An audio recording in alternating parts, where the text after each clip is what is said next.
Well, hey, I am so happy you're here. And I've got a question for you. Have you been thinking about getting some funding for your company? Maybe you have a startup, maybe you have an existing company, and you're like, I could use some more money. Why? I need to hire people. I need to hire developers. I need to hire salespeople. I need to move locations. Whatever it is you need to do, you're at the point where your company is growing, but maybe you've reached a bit of a stagnation because you don't have the money to grow and scale. And this is where founders usually come up against, should I raise money? How much money should I raise? What is my valuation? And this is one of the most common questions I get asked. Susan, should I raise money? And then the second one is, how should I raise the money? So this video, I'm going to break down funding and its most basic forms. And don't be ashamed if you don't understand. This video is for you. This video is not for the super savvy investor. This is for the person who's going, oh my gosh, I really need to break this down. And I just came back from a speaking event, and this is a question that came up. There was an amazing founder who was there. He had dropped out of high school in grade 10. He's built a company to $20 million a year. And he's like, I just don't understand this stuff. And we were all like, hey, brother, you're amazing. You've grown a company to $20 million a year and you don't understand funding. You've never taken on any debt. You are amazing. And so when it comes to funding, don't feel crazy or weird. You've been building a business. You're thinking about building a business. This is a part you don't understand.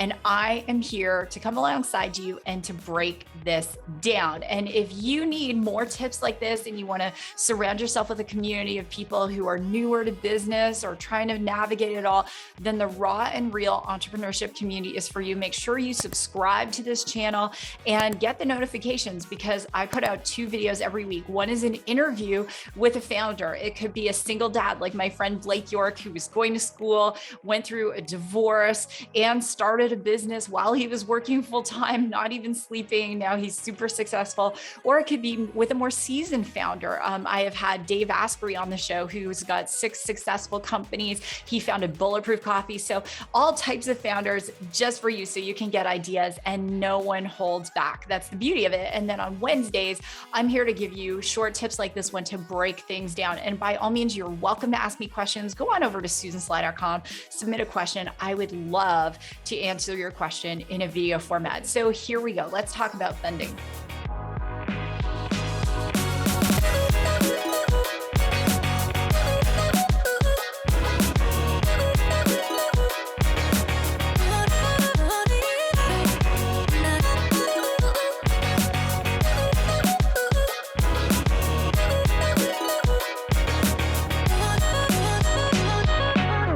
So the first thing to know is, do you really need funding? So this is a reality check. Can you grow your company without getting additional funding? Because that's ultimately the best way to go. And if you can take it a little further, that helps you, because if you're not desperate, you don't have to entertain every single offer. When people go on shows like Shark Tank, which is a great show, it's very educational, often the sharks are saying, hey, I'll give you $300,000 for 30% of your company or 50% of your company. And that early founder looks at that offer and goes, oh my gosh, that's so much money. Well, you can burn through that amount of money very, very quickly. And the reason the sharks can command such a low price for a high percentage of the company is because of who they are. They can help to grow and scale that company. For the average person who is not going on a show like Shark Tank, they look in the mirror and they say, do I need money? If so, how much money do I really need? And what is that money going for? Because anyone you bring in to help with your funding, whether they are going to invest in your company or you're going to do debt-based funding, which I'll get to in a moment, they're going to ask you, what are your planned use of funds? And what that means is you need to be able to provide a budget for these funds. And any savvy investor is going to look at that budget and they're going to be like, this person totally knows what they're doing, or they have no clue as to what they're doing, right? So knowing what your planned use of funds is not just a good idea as an activity for you if you're looking for funding. It's a good activity to do all the time. So how much money do I need? Where's that money going to go? And then what is the ROI for that money, the return on investment? So Starting there is a really good place. And if you don't know,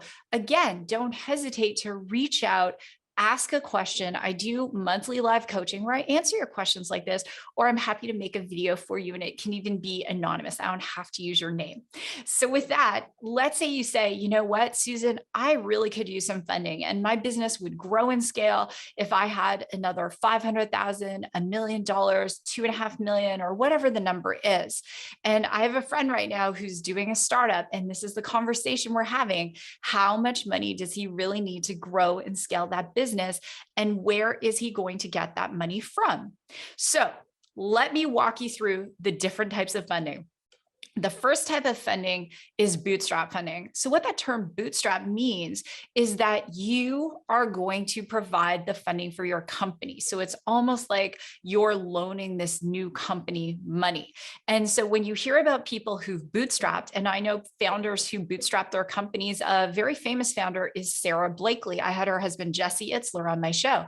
So Sarah bootstrapped Spanx, and some of you know that company. So she started with $5,000 of her own money. She bootstrapped the whole thing. She didn't take on investors. She didn't take on debt. And today it's a multi-billion-dollar company. So she was working full time. She loaned herself the startup capital, and she kept putting in her own money into the company to begin to grow that company to what it is today. That is bootstrapping.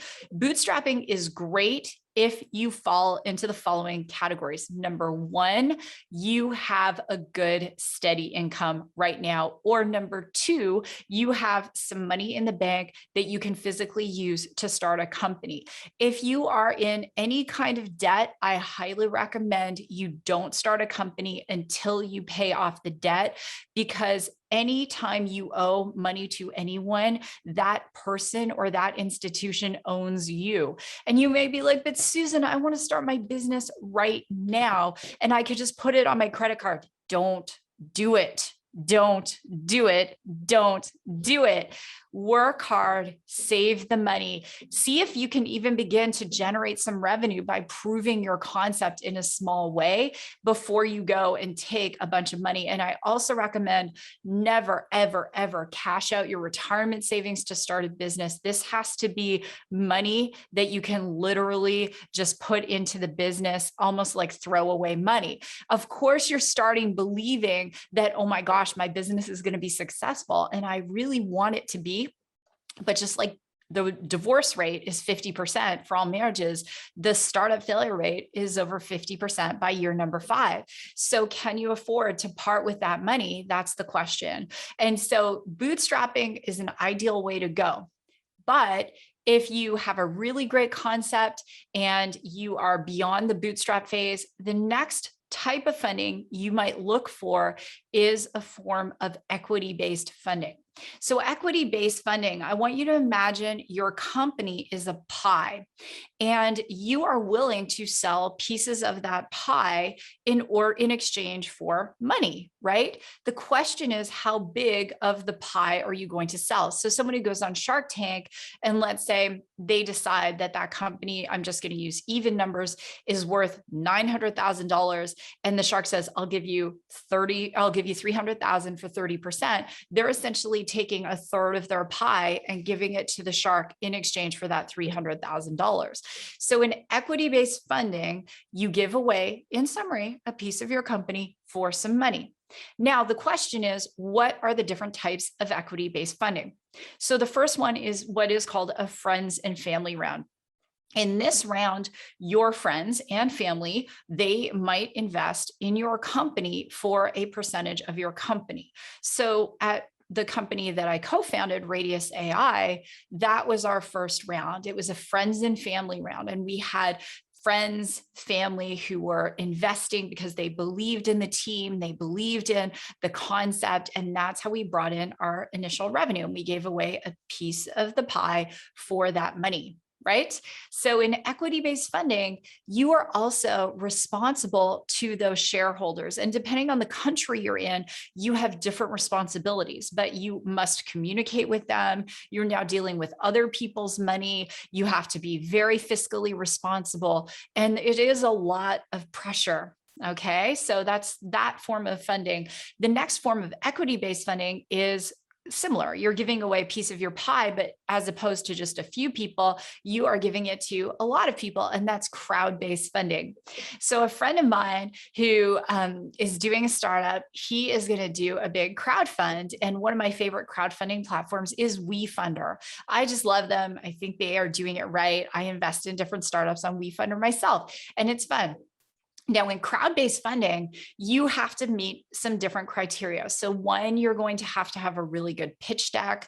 You are going to have a lead investor. So that lead investor puts in a minimum of $5,000 to kick off the round. And that lead investor's picture, their bio that goes in your round, because sometimes people want to see, they're like, who is that person who believes so strongly in the company? And they're kind of that person who is like leading the team, leading the charge.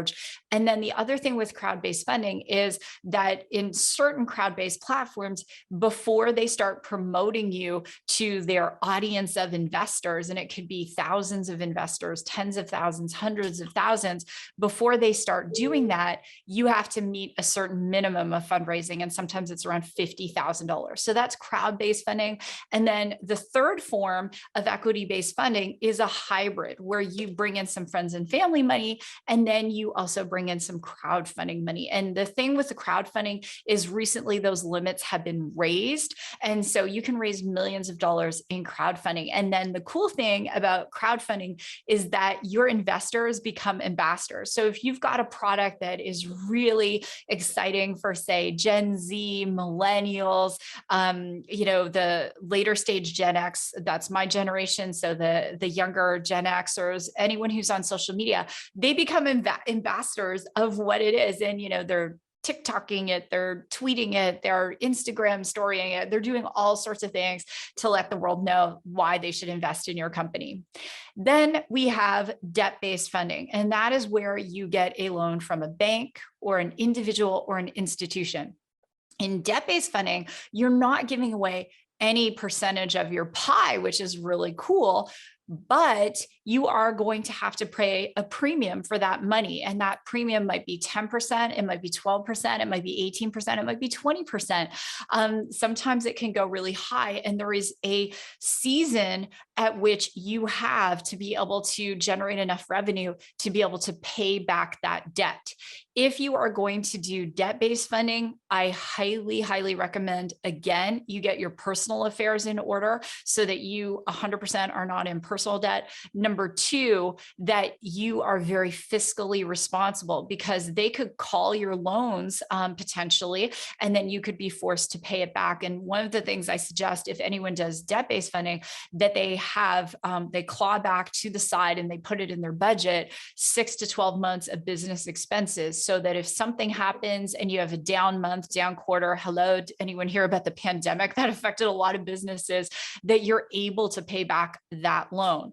The debt-based funding, in my personal opinion, and again, by all means, you need to work with your own advisors. I am not a professional advisor, but in my opinion, with debt-based funding, there's a time and a place for it. You have proven your concept, you've got some traction, you've got some early customers, you might even be thinking at some point of selling, and you know that with a little infusion of cash that you're going to be able to go to the next level and even create a bigger value for your company. So those are the key types of funding. And if this has been helpful, I'd love for you to share on social and tag me. If you have friends who are thinking of doing a startup, they're in that startup world, please share this video, drop a comment below. I'm the one who answers all the comments, but it is such a huge topic. And as someone who has been in business for decades, I have done different types of funding. I've done the debt-based funding thing. I've done the friends and family thing, and we won't even get into an equity-based funding once you go to Series A, Series B, Series C, but the different types of things. I've had friends who've done like angel investing and VCs and stuff like that. All of that can be very confusing. And that's why it's important to watch videos like this, Make it a priority if you are a founder. Read the books, listen to the podcasts. Make sure you are subscribing to my podcast on iTunes and Spotify. Make sure you are plugged into a really good community, and your mentors, your advisors, the people who've walked that path before, they're going to be a tremendous resource for you. So with that, God bless. Go out there and rock your day. Drop a comment below. Don't forget again to hit subscribe, and make sure that you are getting the notifications, and check out my event, UME. It is, tickets are less than $100. It's a day-and-a-half virtual event where we bring in founders, we bring in incredible people to help you learn how to navigate the sales and marketing side of your business. So with that, go rock your day, and I will see you in the next video.